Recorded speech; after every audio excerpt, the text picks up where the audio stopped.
खबर शामिल करते हैं deputy bureau chief Karachi Mohammad Saleem आरई की रिपोर्ट के मुताबिक आरई बरादरी इत्तेहाद शाह लतीफ़ टाउन की जानिब से कराची के इलाके Shah Latif town sector B20 में ऑफिस की इफ्तिताही तकरीब और ईद मिलन पार्टी का एहतमाम किया गया। ऑफिस का इफ्तिताह समाजी रहनुमा शाहिद इकबाल आरई, चौधरी रहमत अली आरई और चौधरी अयूब आरई ने किया। ऑफिस की इफ्तिताही तकरीब और ईद मिलन पार्टी में सरपरस्ती आला आरई बरादरी इत्तेहाद शाह लतीफ़ टाउन सरफराज अली आरई, चेयरमैन सईद आरई, सदर मोहम्मद अशरफ आरई, नायब सदर अब्दुल गफ्फार आरई, नायब सदर चौधरी अयूब आरई, जनरल सेक्रेटरी अली अहमद आरई, इंफॉर्मेशन सेक्रेटरी अरफान अली आरई, फाइनेंस सेक्रेटरी हनीफ आरई समेत दीगर ओहदेदारान, समाजी रहनुमा शाहिद इकबाल आरई, परवेज इकबाल आरई, डॉक्टर सलीम आरई, सरवर आरई समेत दीगर की कसीर तादाद में शाह लतीफ़ टाउन में रहाइश पजीर आरई बरादरी से ताल्लुक़ रखने वाले अफराद ने भी शिरकत की। इफ्तिताही तकरीब में समाजी रहनुमा शाहिद इकबाल आरई ने कहा है कि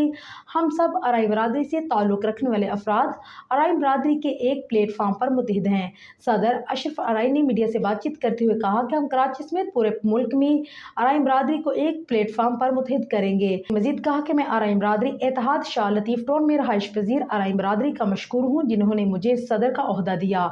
अशरफ आरई ने मजीद कहा कि मैं इंशाअल्लाह बरादरी की खिदमत के लिए हर वक्त हाजिर हूँ। आखिर में ईद मिलन पार्टी और ऑफिस इफ्तिताही तकरीब में आए हुए तमाम मेहमानों के लिए डिनर का एहतमाम किया गया। डिनर के बाद आए हुए तमाम अफराद ने आरई बरादरी इत्तेहाद शाह लतीफ़ टाउन के लिए दुआ की कि अल्लाह पाक शाह लतीफ़ टाउन समेत पूरे मुल्क में आरई बरादरी को एक प्लेटफार्म पर मुतहिद हो। आखिर में आरई बरादरी इत्तेहाद शाह लतीफ़ टाउन के ओहदेदार सदर अशरफ आरई, हनीफ आरई, सईद आरई समेत तमाम दीगर ओहदेदारान ने प्रोग्राम में आए हुए मेहमानों का शुक्रिया अदा किया।